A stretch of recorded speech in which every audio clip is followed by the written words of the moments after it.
The alarms tore through the palace before I had even opened my eyes. Red light spilled across the walls of my sleeping chamber, pulsing like a wound. I remember sitting up so fast that my head spun, my heart's hammering against my ribs before my mind had caught up with what my body already knew. Something terrible had happened. An officer burst through my doors without asking permission, something no one had done in all my years as king. His hands were shaking, his voice was worse. "Your daughter's ship, my king. The Solmara. It went dark over the Kelvorn Reach." I did not understand the words at first. Went dark.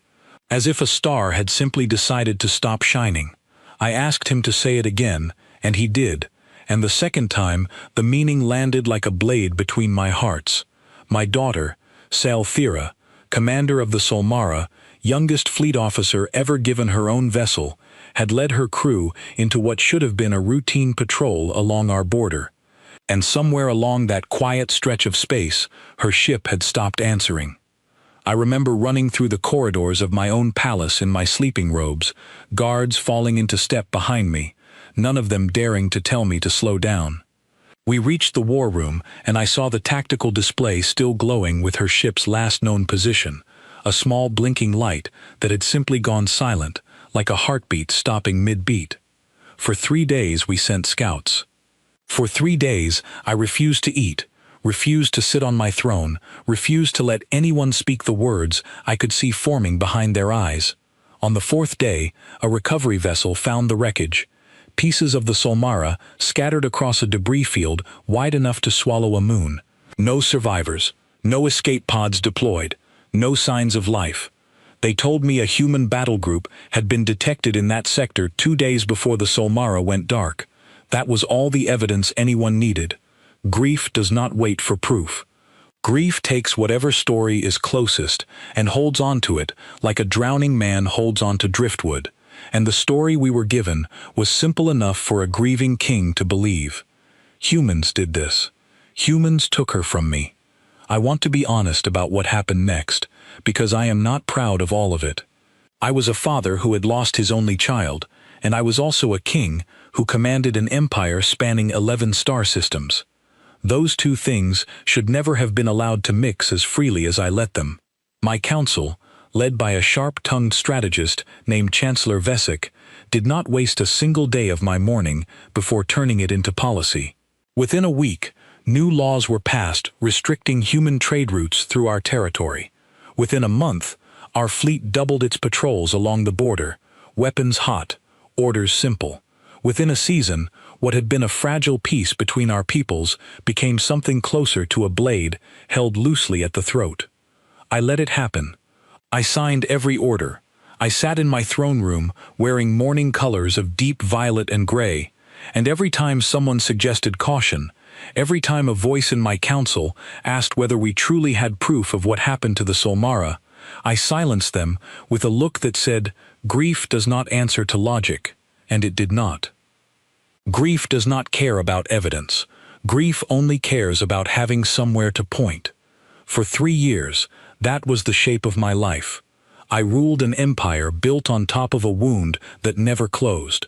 I stopped celebrating the anniversary of her birth because it only reminded me of the anniversary of her death. I stopped walking through the Eastern Gardens because she used to run through them as a child, chasing the glowing insects that only came out at dusk, laughing in that bright, reckless way of hers that made even the coldest members of my court smile despite themselves. I sealed that garden. I told myself it was for maintenance. Everyone knew the truth, and no one said it aloud, because that was the kind of king I had become. A king who could not bear to be reminded of what he had lost.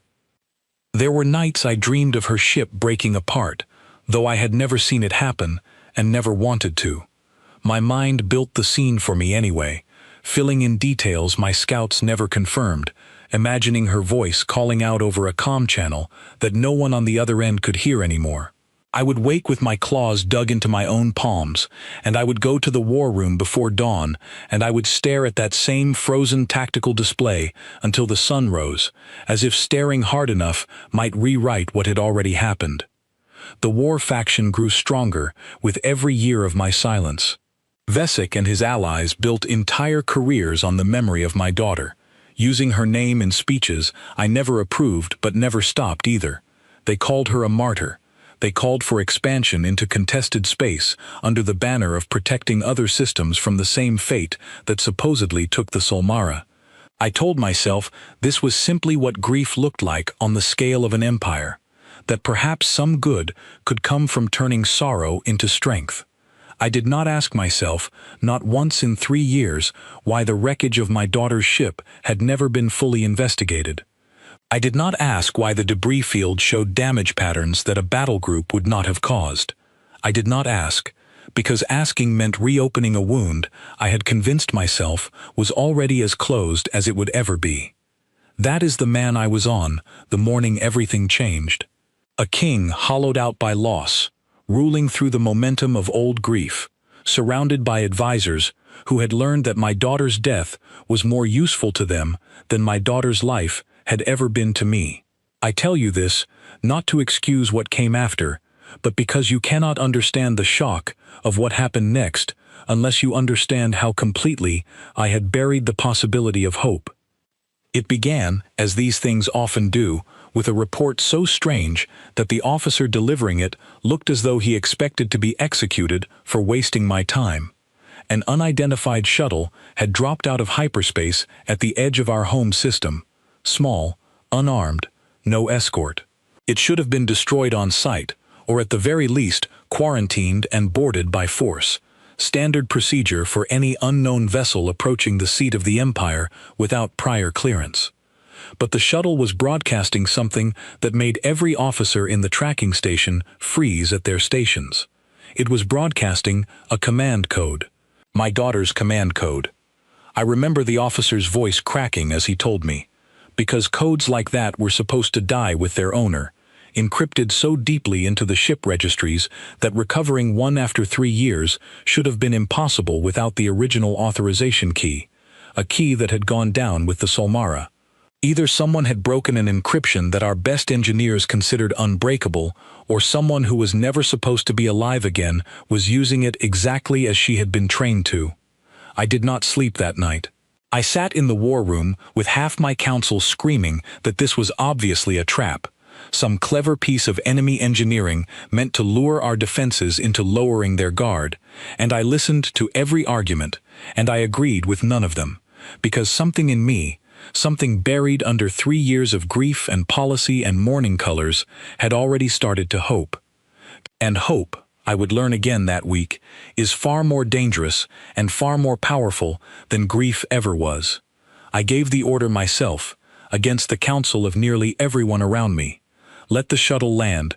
Do not fire. I would meet it myself, in the landing bay, in front of my own guard, taking a risk that any reasonable king would have called reckless. I did not care. I had spent 3 years being reasonable, and reasonable had never once given me back what I had lost. Word of my decision spread through the palace faster than I could walk the distance myself. By the time I reached the lower corridors leading to the main landing bay, I could feel the whole building holding its breath around me. Servants stopped in doorways. Guards straightened against walls they were supposed to be patrolling, not standing frozen beside. Even Chancellor witHFY, who rarely showed anything on his face beyond calculated calm, met me at a junction with an expression I had never seen on him before. Something close to fear, though whether it was fear of a trap or fear of what the truth might mean for everything he had built in 3 years, I could not yet tell. "My king," he said, falling into step beside me, though I had not invited him to. "This could unravel everything we have worked to secure. If this is some enemy scheme designed to humiliate the throne, the cost of being wrong will not be measured only in your own safety." I did not slow my pace. "Then pray that I am not wrong," I told him, and something in my voice must have carried a warning, because he did not speak again until we reached the bay doors. The landing bay itself had been cleared of all non-essential personnel, though I could see faces pressed against the observation windows above. Officers and engineers who had abandoned their posts the moment word reached them that something impossible might be about to happen. I stood at the center of the vast open floor with only my personal guard around me, watching the massive doors that separated us from open space, listening to the low mechanical groan of the outer hangar cycling open to receive the approaching shuttle. I had ordered no weapons drawn. I had ordered no restraints prepared. If this truly was my daughter returning to me after 3 years of silence, I would not have her greeted the way we greet prisoners. And if it was not her, if it was some cruel trick engineered by an enemy who understood exactly how to wound a grieving father, then I would rather face that horror standing tall and unarmed than hiding behind a wall of soldiers. The shuttle came into view through the widening doors, small and battered, its hull scarred with the kind of damage that spoke of a long and difficult journey rather than a recent battle. It settled onto the landing platform with a hiss of settling thrusters, and for a long moment, nothing happened at all. The whole bay seemed to freeze around that single motionless ship, every breath held, every eye fixed on the sealed hatch along its side. Then, slowly, the hatch began to open. The hatch dropped open with a hiss of released pressure, and steam curled out into the cold air of the landing bay. For a moment, I could see nothing but shadow inside the shuttle, a darkness that seemed to stretch far longer than 3 years should have felt. My hearts were pounding so hard I could feel them in my throat. Beside me, I heard Chancellor witHFY murmur something under his breath, a prayer or a curse, I could not tell which. Then a figure stepped down from the shuttle, and the entire bay seemed to inhale at once. She was thinner than I remembered, her frame carrying the kind of leanness that comes from long hardship rather than natural build. Her uniform was not the one she had worn when she left, but a patchwork of makeshift repairs, fabric that did not match, stitched together by hands that clearly cared more about function than appearance. Her hair was longer, tied back in a rough knot, and a scar ran along the side of her jaw that had not been there before. But her eyes, when they found mine across that vast open floor, were unmistakably hers, sharp, unflinching, alive. I do not remember deciding to run toward her. I only remember that one moment I was standing frozen at the center of the bay, and the next I had closed the distance between us and pulled her into an embrace so fierce that I heard her breath catch. She was solid, she was warm, she was real, in a way that no dream, however vivid, had ever managed to be. "Father," she said, her voice rough but steady against my shoulder, and that single word undid 3 years of careful mourning in an instant. I felt something break open in my chest, not grief this time, but a flood of relief, so overwhelming that for a moment I could not speak at all. It was only when I finally stepped back, my hands still gripping her shoulders, as though letting go might make her vanish again, that I noticed the second figure standing at the base of the shuttle ramp. He had not moved. He stood with his hands raised slightly, palms open, in the universal posture of someone showing they carried no weapon and meant no harm, though his eyes moved constantly across the guards surrounding him, alert without being desperate. He was human, unmistakably so, with the kind of pale skin and short-cropped hair common among their kind, dressed in a worn flight jacket that bore no insignia I recognized.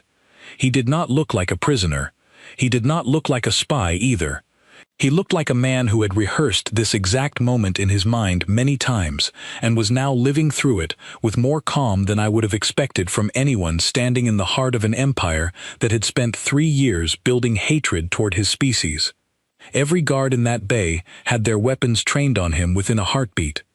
I saw witHFY's hand rise, a silent order forming on his lips, the kind of order that would have ended that human's life before he ever took another breath. I raised my own hand first. "Hold," I said, and the word cracked through the tense silence of the bay like a whip. Every soldier froze, weapons still aimed, but fingers no longer moving toward triggers. Saelthira stepped between us, before anyone could react further, placing herself directly in the path between the raised weapons and the human standing calmly behind her. Her voice, when she spoke, carried the same command authority I remembered from her days leading the Solmara, the voice of an officer who expected to be obeyed. "If a single shot is fired at this man," she said, looking directly at witHFY and then sweeping her gaze across the assembled guards. "You will be firing on the reason your king's daughter is standing here alive, instead of dead, in a debris field, for the last 3 years." The words landed heavier than any weapon in that room.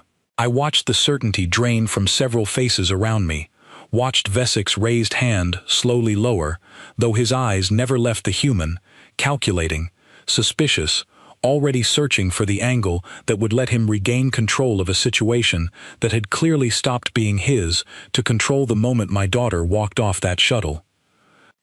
I looked at her, and I looked at him, and something in the careful way she stood angled slightly in front of him, protective in a manner I had never seen her show toward anyone outside our own family, told me there was far more to this story than a simple rescue. "Explain," I said, and I meant it as an order, though my voice came out softer than I intended, worn down by relief and confusion in equal measure. She took a slow breath, the kind of breath someone takes when they have rehearsed an explanation during a long journey and are finally faced with delivering it. "Not here," she said, glancing at the crowd of guards and officers still watching from every angle of the bay, at the observation windows still crowded with faces above us. "This is not a story for an open bay full of ears that have spent 3 years believing a lie. Give me a room with walls, Father, and I will tell you everything." I could have insisted. I could have demanded answers on the spot, surrounded by soldiers who would have gladly torn the truth out of the human standing behind her if I had given the order. But something about the exhaustion in my daughter's eyes, something about the way her hand had drifted, almost unconsciously, to rest near the human's arm, as if reassuring herself he was still there, made me hold my tongue.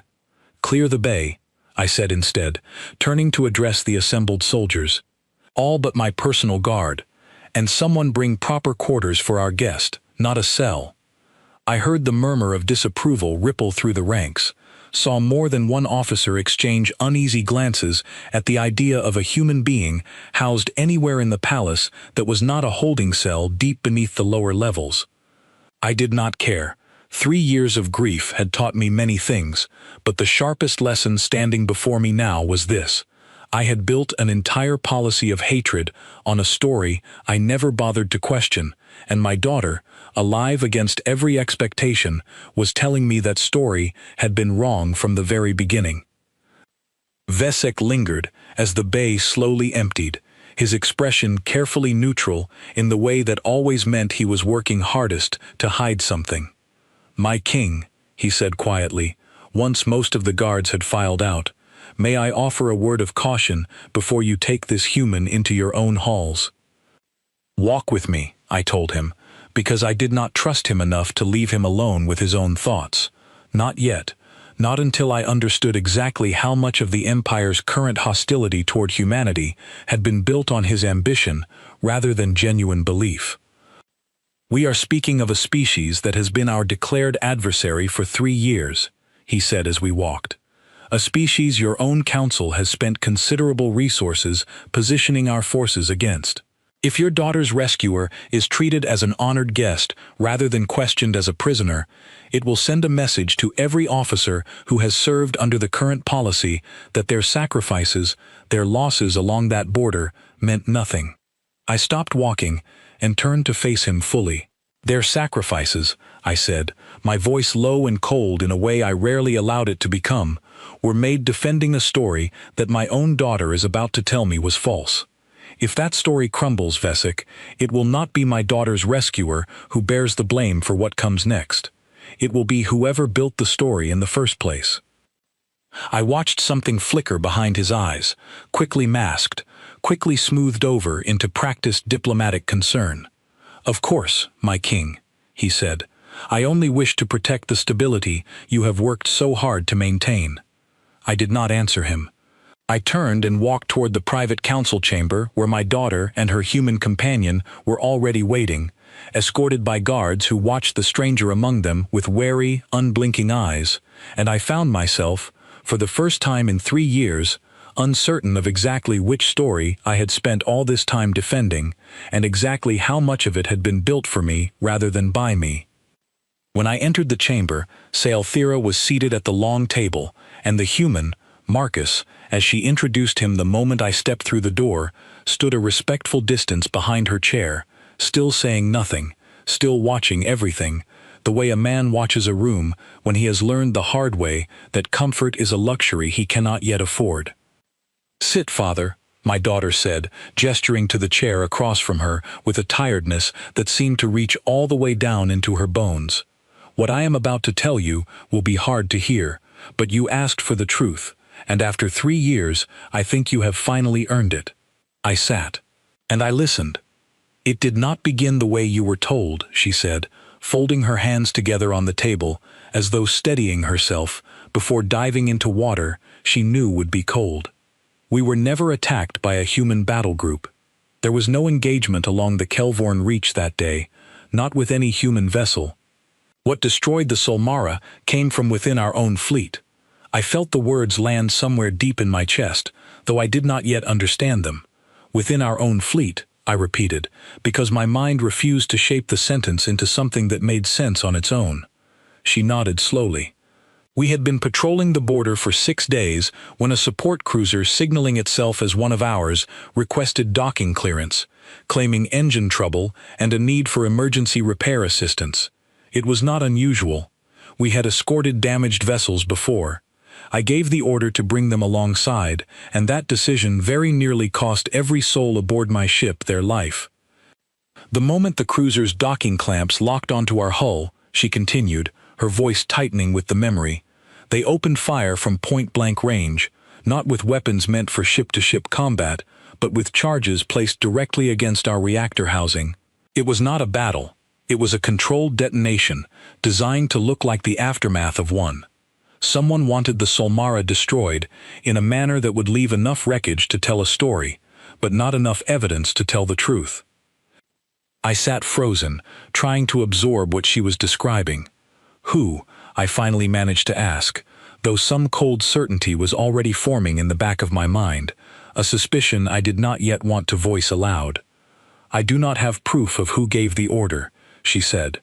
"I only know the ship carried encrypted transponder codes that should not have existed outside our own naval registry, codes that mark authorization at the very highest levels of command.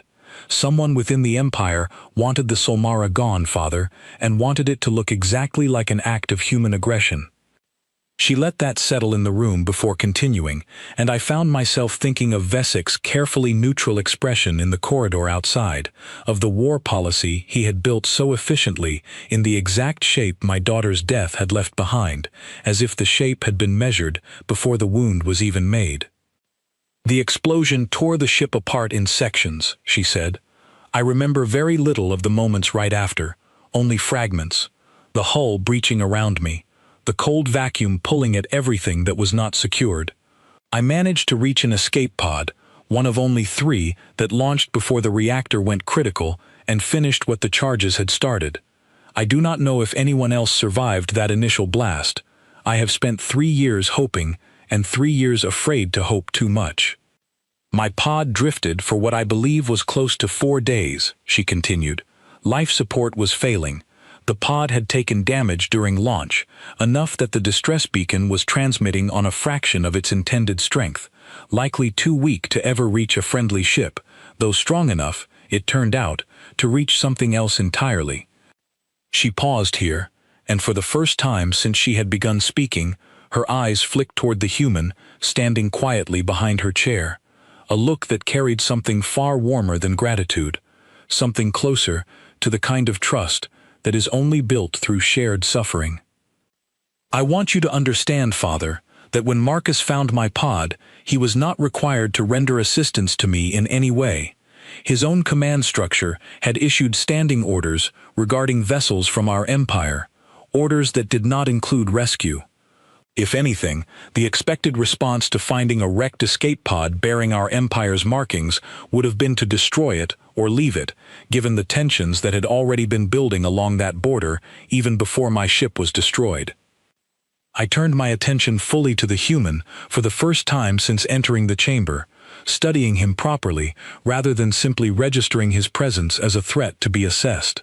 He did not look away from my gaze, though I could see the careful control it took him to hold it, the discipline of a soldier, trained not to show weakness even in the halls of a king who, until very recently, would have ordered his death without hesitation. "Tell me why you did not follow those orders," I said, addressing him directly for the first time.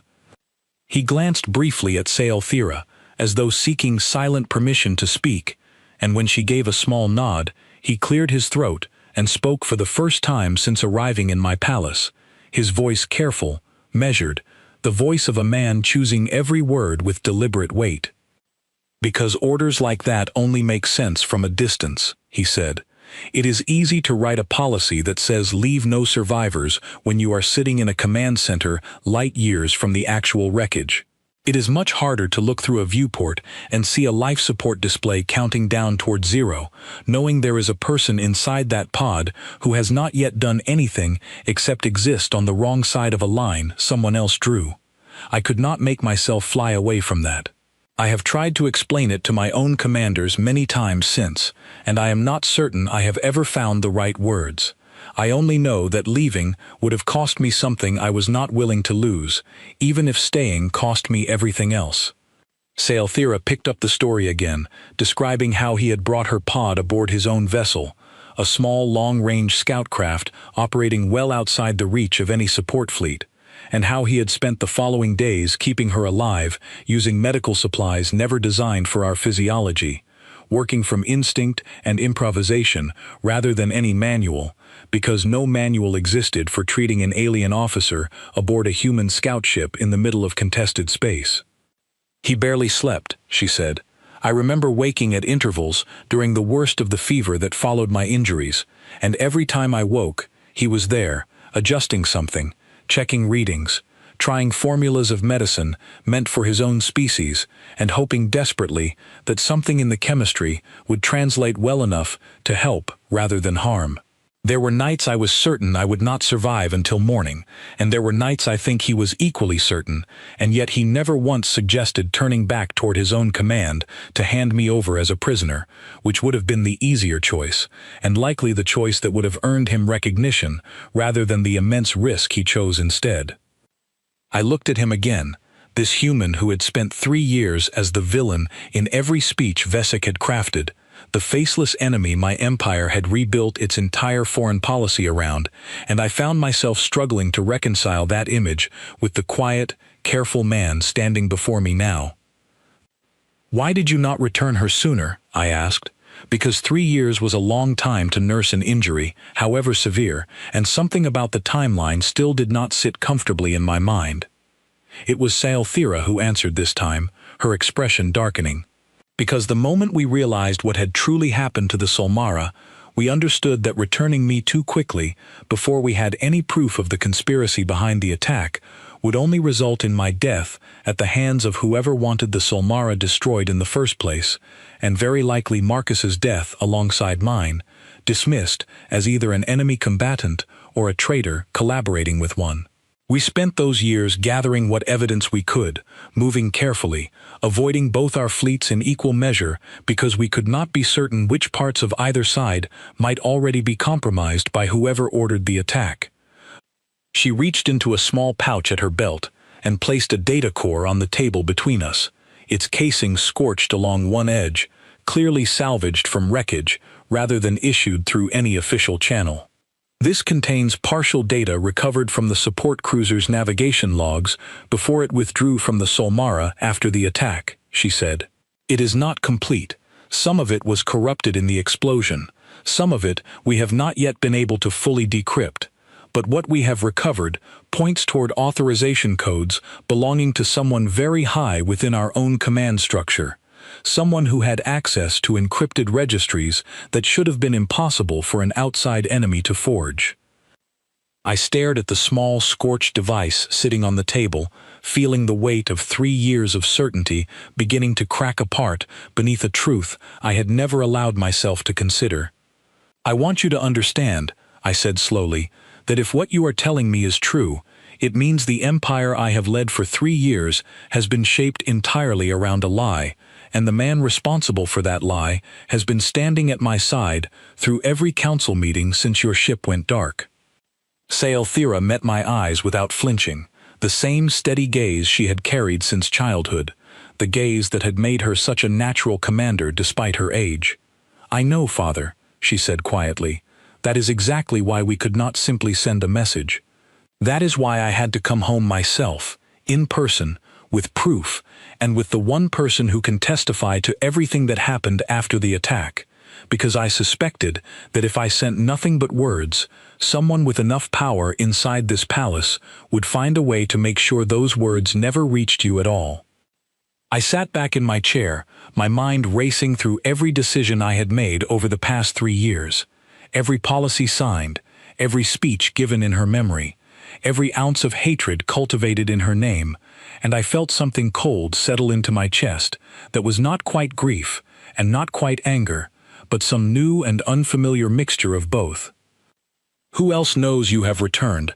I asked, because the question that mattered most now was not what had happened 3 years ago, but what might happen in the next few hours, now that the truth had finally made its way back inside these walls. "Only the guards who witnessed our landing," she said, "and by now, likely every servant and officer who was watching from those observation windows above the bay. Which means, Father, that whoever orchestrated the destruction of the Solmara already knows I am alive, and already knows I did not come back with an empty story. If they are as dangerous as I believe them to be, they will not wait for us to finish gathering evidence before they act." As if her words had summoned it directly, the chamber doors burst open before I could respond, and a contingent of palace guard flooded into the room, led not by any officer I recognized from my own personal detail, but by soldiers wearing the distinct insignia of the war faction's private security, men who answered, I realized with a sinking dread, directly to Chancellor Vesic.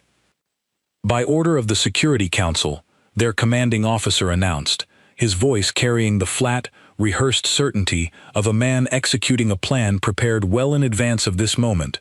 "The human is to be taken into custody immediately as a confirmed enemy combatant, and the princess is to be escorted to secure quarters pending a full inquiry into the validity of her return."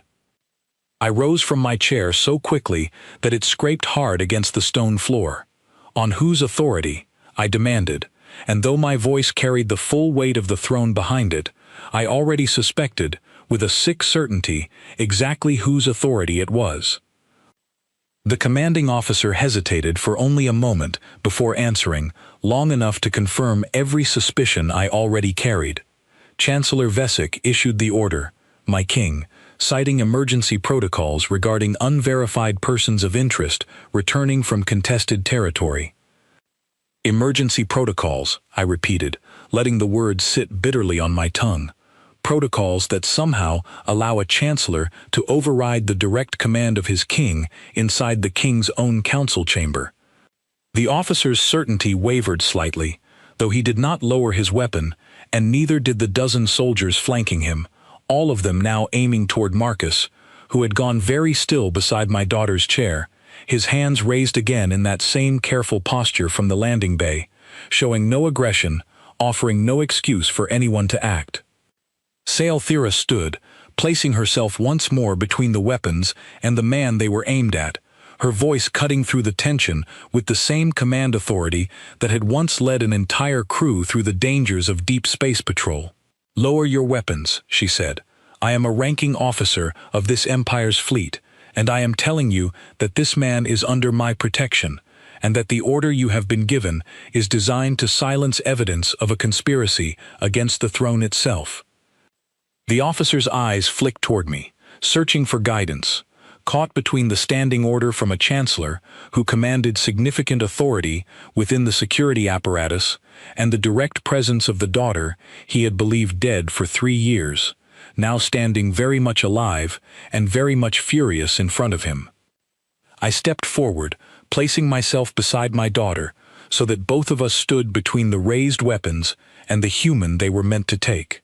"Whatever authority Vesic believes he holds in this matter ends the moment I am standing in the room," I said, my voice carrying the full weight of every year I had spent learning how to command obedience without needing to raise my volume. "You will lower your weapons, and you will escort me to Chancellor Vesic immediately, because it seems he and I have a great deal to discuss." For a long, tense moment, nothing moved. I watched the calculation happening behind the officer's eyes, the weighing of loyalties, the fear of choosing wrong, in a moment that would clearly define the rest of his career, whichever way he decided. Finally, slowly, he lowered his weapon, and the soldiers behind him followed his lead, though the tension in the room did not fully release, hanging in the air like a held breath, waiting for permission to exhale. We found witHFY in the outer war chamber, already surrounded by several of his closest allies within the council, papers and data displays spread across the table in front of him as though he had been preparing for this confrontation long before it arrived. He did not look surprised to see me.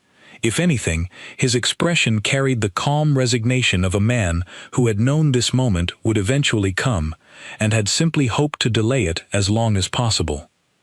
"My king," he said, rising from his seat with practiced composure. "I see the security detail was unsuccessful in their assignment." I set the scorched data core on the table in front of him with more force than was strictly necessary, the sound echoing sharply through the chamber.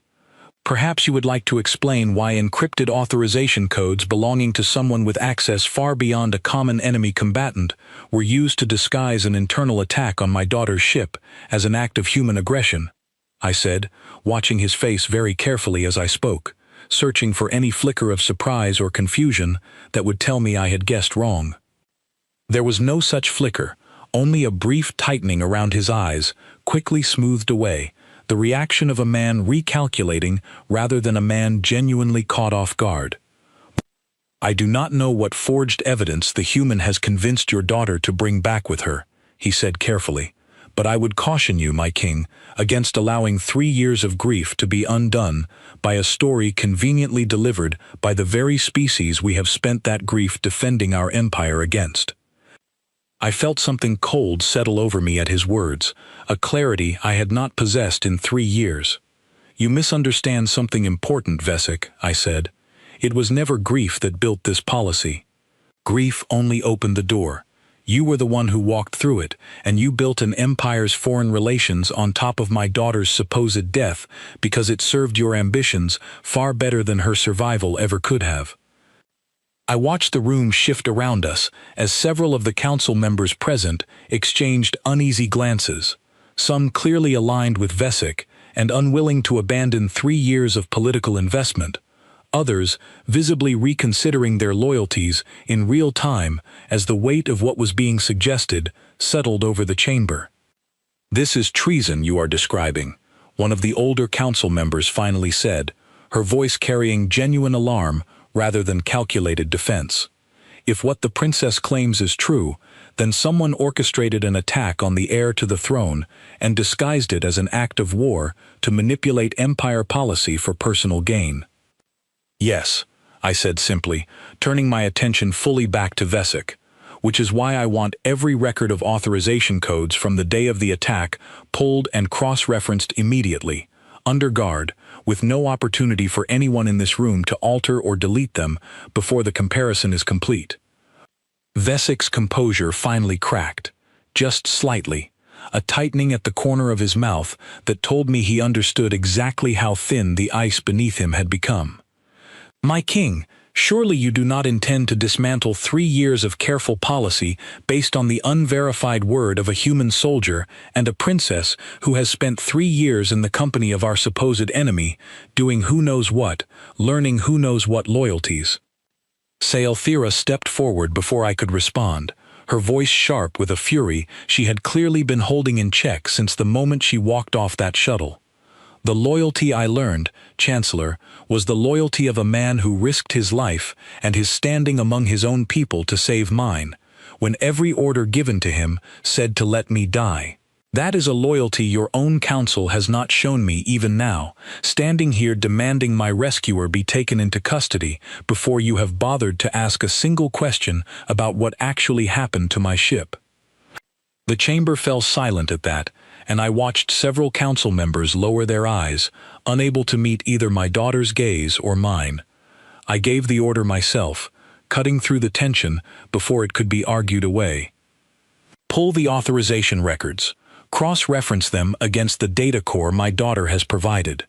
If the codes match anyone within this council, that person will answer for the attempted murder of the heir to this throne, and for 3 years of policy built on a fabricated war.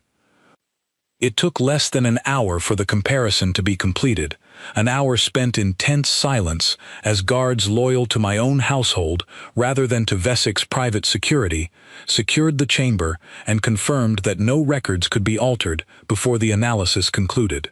When the results finally came back, displayed across the central table for the entire council to see, the authorization signature matched precisely, down to the smallest cryptographic detail, a security clearance belonging to Chancellor witHFY himself, issued the very week before the Solmara was destroyed, for access to naval registry codes he had no legitimate reason to be using.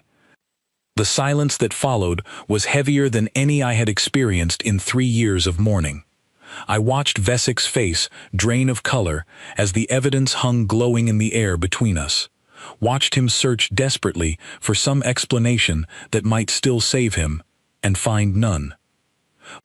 "I built this policy for the good of the Empire," he finally said, his voice quieter now, stripped of its earlier confidence. "Your daughter's death, forgive me, her supposed death, gave this empire the unity and the strength it needed to expand our influence and secure our borders. I never intended for her to actually die. I only needed the appearance of an attack severe enough to justify what came after." "You needed my daughter to die," I said, my voice shaking now with an anger I had not allowed myself to feel in years, because I had spent that anger entirely in the wrong direction, and only her death would have made the story convincing enough to build an empire's hatred around. I ordered his arrest myself, and I watched as the guards who had moments earlier been prepared to take Marcus into custody now escorted witHFY from the chamber instead, his allies within the council scattering to distance themselves as quickly as possible from a man whose ambition had just been exposed as the true architect of 3 years of manufactured conflict. When the chamber finally emptied of everyone except my daughter, Marcus, and myself, I sat down heavily in the nearest chair, feeling the exhaustion of everything that had happened settle over me all at once. The relief and the fury and the shame tangled together into something I did not yet have words for. "I am sorry," I told my daughter, and I meant it more completely than I had meant anything in years. I let my grief become policy. I let a man like witHFY shape an empire around my pain because I never once questioned the story that pain was built on. She knelt beside my chair, taking my hand in both of hers, her eyes softer now than they had been throughout the entire confrontation. "You believed the story because you loved me, Father," she said. "That is not something to be ashamed of. What matters now is what you choose to build in its place." I looked past her, to where Marcus stood quietly near the chamber doors, still watchful, still careful, a man who had spent 3 years risking everything for a stranger from another world and asking for nothing in return. "I owe you a debt I am not certain I can properly repay," I told him, and for the first time since he had stepped off that shuttle, I saw something like genuine surprise cross his features, as though he had expected suspicion or gratitude carefully measured, but not the raw honesty I offered him now. "You do not owe me anything," he said quietly. "I did what I believe anyone should have done. I only hope it can mean something larger than just the 2 of us." I looked between them then, my daughter and the human who had saved her life at the cost of everything his own command might have offered him, and I felt, for the first time in 3 years, something that was not grief and was not anger, but was instead the faint and unfamiliar shape of hope.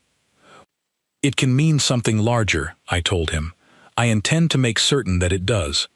The days that followed witHFY's arrest moved faster than any period of my reign before them, as though the empire itself had been holding its breath for 3 years and had finally been given permission to breathe again. Word of the conspiracy could not be contained, nor did I wish it to be. I ordered the full truth released to every system under our banner, the forged authorization codes, the manufactured evidence, the years of policy built on a lie designed to serve one man's ambition rather than the safety of our people. I expected outrage. I expected panic. What I received instead, in the weeks that followed, was something closer to a slow and painful kind of relief, as citizens across the empire began to understand that the war they had been asked to prepare for had never truly needed to exist at all. witHFY's trial was swift, conducted in full view of the public rather than behind the closed doors his allies had once used to shield their ambitions. He offered no true defense beyond the same justification he had given me in the council chamber, that unity required an enemy, and an enemy required a wound severe enough to be believed. The council that heard his case had little patience left for such reasoning once the evidence was laid bare before them, and he was stripped of his title and his influence, sentenced to a fate I will not describe here, only to say that it was far more just than the fate he had arranged for my daughter. The harder work, I came to learn, was not punishing the man who had built the lie, but dismantling everything that lie had constructed in 3 years of unquestioned momentum. Border patrols that had grown aggressive and paranoid needed new orders. Trade restrictions that had strangled small systems along the human frontier needed to be lifted carefully so as not to cause economic shock on either side. And perhaps most difficult of all, an empire that had spent 3 years being told humanity was the enemy needed to be shown, patiently and repeatedly, that the truth had always pointed elsewhere. Marcus remained in the palace throughout this period, not as a prisoner, though I will admit it took real effort to convince certain corners of my administration that he should not be treated as one.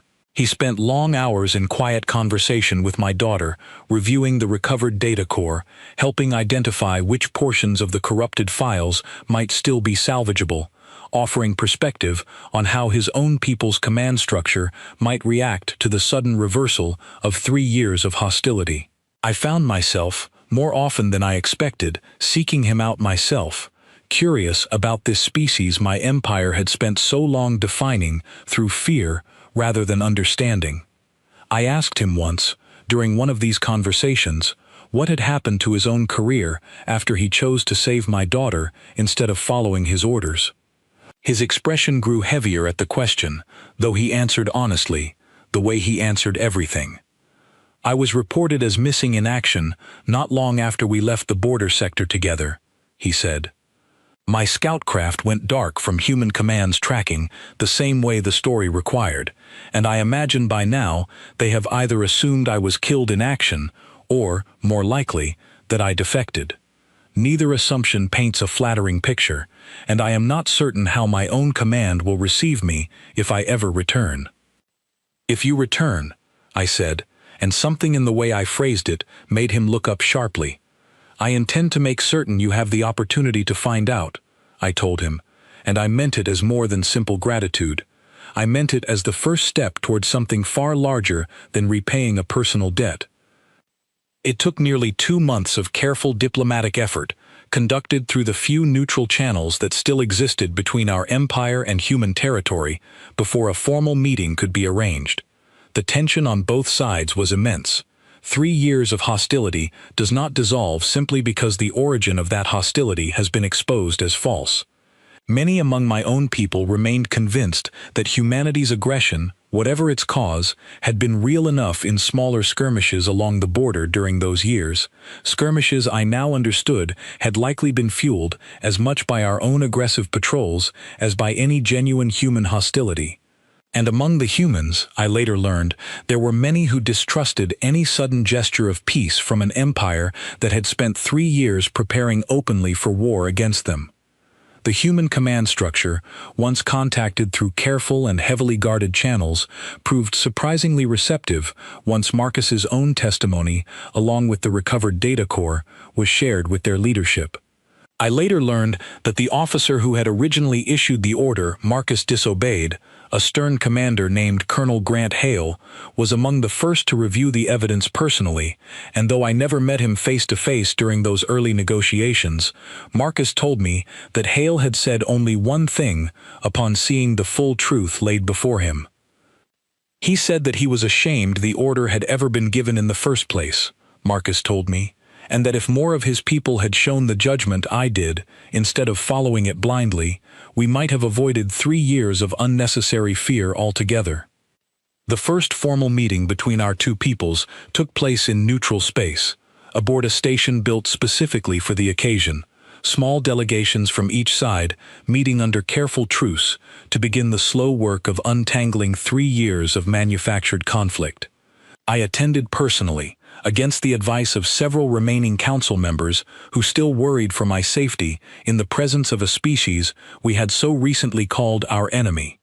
I brought my daughter with me, and I brought Marcus as well, insisting that the man responsible for exposing the truth behind the entire conflict deserved a place at the table where peace would finally be discussed.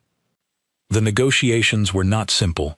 There were representatives on both sides who approached the table with old suspicions still firmly intact, unwilling to believe that 3 years of carefully cultivated hatred could simply be set aside because one man had chosen mercy over orders in a single moment of crisis. There were arguments over border territories, over compensation for skirmishes fought under false pretenses, over the fate of information systems that had spent years spreading propaganda neither side could easily unwind from public consciousness. I sat through long hours of careful, exhausting diplomacy, watching my daughter speak with the same steady authority she had once used to command a warship, watching Marcus serve as a bridge between two peoples who had very nearly gone to war over a lie neither of them had created. There was a human representative present during those talks, a diplomat named Claire Whitmore, who I came to respect deeply over the following weeks.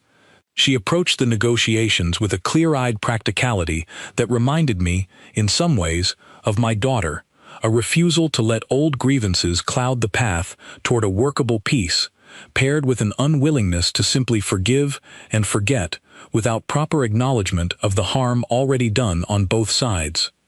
It was Claire who first proposed the framework that would eventually become the foundation of our formal treaty, a structure built not around erasing the past 3 years, but around ensuring that no single individual or faction on either side would ever again hold enough unchecked power to manufacture a conflict for personal gain. The treaty took shape slowly, article by article, each side making concessions that would have been unthinkable only months before. Border patrols were scaled back to genuinely defensive postures rather than aggressive shows of force. Trade routes that had been severed were reopened under new agreements designed to benefit both economies rather than simply serve as leverage. And perhaps most importantly, a joint council was established, staffed by representatives from both empire and human territory, specifically tasked with investigating any future claims of hostility before either side committed to military escalation, a safeguard born directly from the lesson my own empire had learned at such devastating cost. I will not pretend the process was without setbacks. There were moments when talks nearly collapsed entirely, when old wounds on both sides threatened to overwhelm the fragile trust we were attempting to build. There was an incident midway through negotiations when a rogue faction within my own remaining military, still loyal to witHFY's old vision of empire through conquest, attempted to sabotage the talks by staging a false border incursion meant to reignite hostilities before the treaty could be finalized. It was Saelthira, working alongside intelligence she and Marcus had gathered during their years in hiding, who identified the sabotage before it could succeed, exposing the remaining conspirators and ensuring the treaty process continued without further interruption. Through it all, I watched my daughter grow into something I do not think she would have become had the tragedy of the Solmara never occurred, painful as that truth is to admit. She emerged from those years not merely as a survivor, but as a bridge between two civilizations who had very nearly destroyed each other over a fabricated grievance, her voice carrying weight not just because of her royal title, but because of everything she had endured and everything she had chosen to do with that endurance. And I watched Marcus as well, watched him navigate a world entirely foreign to him with a quiet steadiness that never wavered, watched the wary suspicion that so many in my court had initially shown him slowly transform, month by month, into something closer to genuine respect, as they came to understand exactly what kind of man had risked everything for a stranger from another world, and asked for nothing beyond the chance to see that mercy mean something larger than a single rescue. The treaty was formally signed nearly a year after witHFY first stepped off that battered shuttle in my landing bay, in a ceremony held not in my throne room nor in any human command center, but on the same neutral station where the first negotiations had taken place, a location chosen deliberately to represent the idea that this peace belonged to neither empire alone, but to both peoples equally. I stood at the ceremony, surrounded by representatives from both sides, watching as the formal documents were signed, watching as 3 years of manufactured hatred were finally, officially, laid to rest in favor of something far more difficult to build, but far more worth the effort.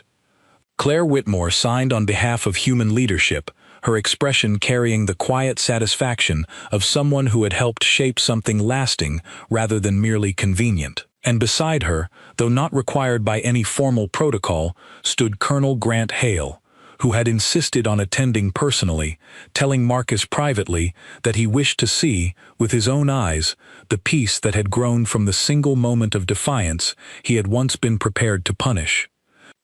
I found witHFY and Marcus standing together near the edge of the ceremony afterward, watching as representatives from both empire and human territory mingled cautiously, tentatively, the first true steps toward a friendship neither side had believed possible only a year before.